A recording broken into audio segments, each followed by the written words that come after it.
Hello, Rob. Thank you for joining the conversation ahead of the BIAN Banking Summit. It's very good to have you with us. Thank you for having me, and we are really looking forward to coming to London and participating in the annual summit. It should be a great meeting. Very excited about it. So are we. So let's start with a question about financial services product life cycles. How would you describe the evolution, and where do you see it going? It's fascinating, right? Because we've been working with some of the largest financial institutions in America for almost a decade.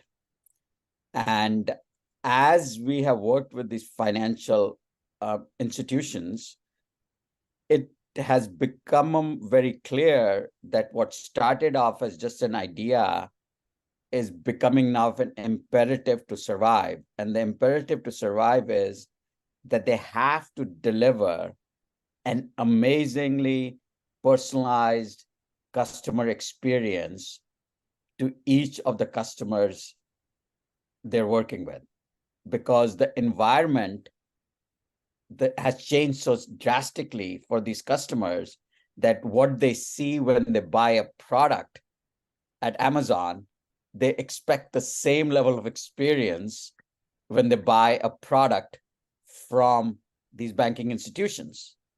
However, the infrastructure of these banking institutions does not allow them to deliver on the same personalized experience. So when we think about product, we think product as a part of a larger domain, which is how do I deliver a great experience and how do I deliver a very personalized product to each and every one of my customers? Now, they've been doing this for a very long time on the commercial side, right? So if you are a large institution and you come to a banking institution or an asset management institution, they will customize and build a specific product for you. They'll give you a specific rate, they'll give you specific features, right? But it requires a whole army of people to pull that off.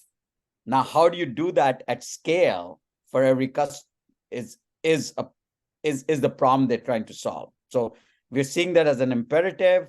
We're seeing that they need to kind of create these experiences and they need to create these personalized offers, of which product is a very critical part of it. And how do they do that fast and much, much, much easier than what they've been doing in the past. Okay, so it's only becoming more important, and the focus is only going to increase in that area. I think the ones that don't do it will not survive. I mean, it's no longer a nice to have almost, right? As we talk to these financial institutions, it's like if I do not do this, I will not survive, because all the challenger banks, people who don't have all the legacy infrastructure, that's their main differentiating, right? Why do you join a challenger bank? Because you have a better customer experience and a better offering. So all right, if you want to live, you have to do it. You'll have to do it. So in that context, what is the relevance and what is the impact of the graph-based data models? It's amazing, right? So I'll give you a little bit context about where that came from. So if you look at social networks, right? The social networks are basically powered by a graph-based data model inside you, right? Think about the level of complication that exists in a social network, where there's so many connections between different people, places, and everything that needs to be done to be able for you to have that great experience, right? That you can log onto social networks and you can get a news feed about everything any of your friends are doing, right? We are seeing the same object and graph-based models now appear in the enterprise. And what do I mean by that?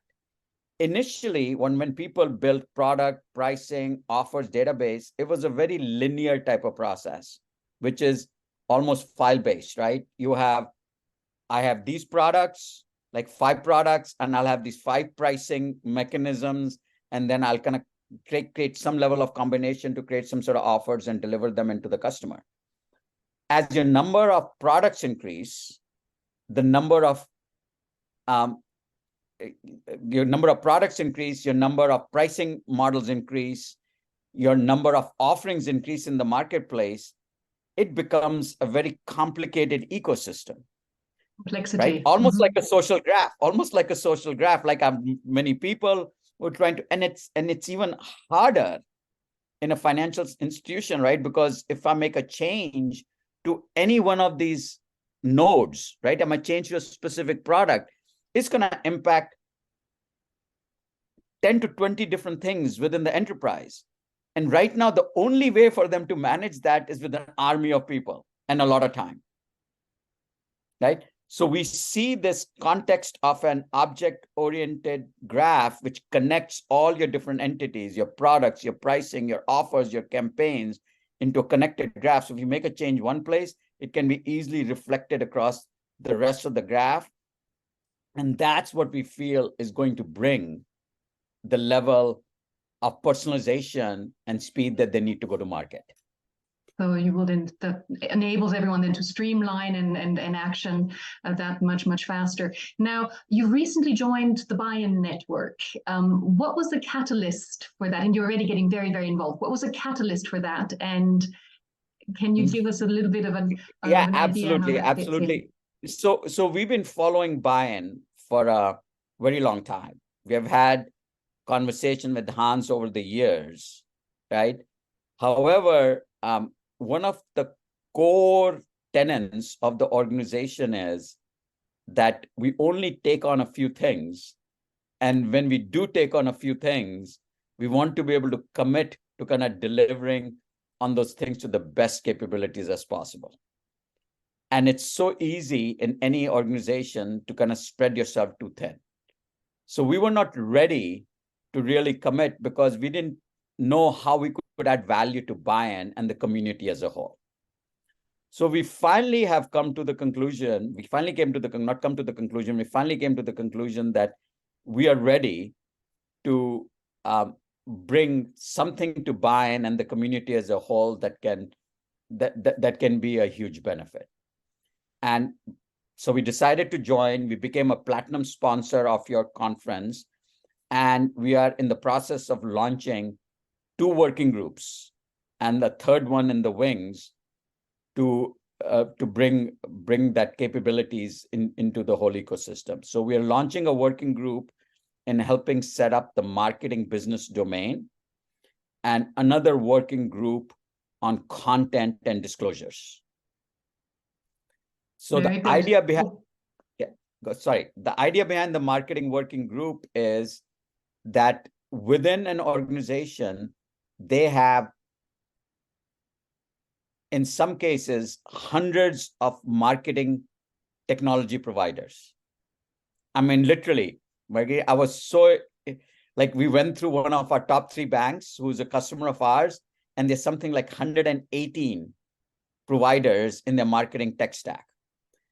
And all of these tech stack vendors speak a slightly different language, right? And the best way I explain to people is it's like one person, one of the tech vendors is speaking Dutch while the other person is speaking English, and they're still talking about the same thing, right? One is calling it a campaign, the other one is just calling it campaña or Spanish or whatever it is, right?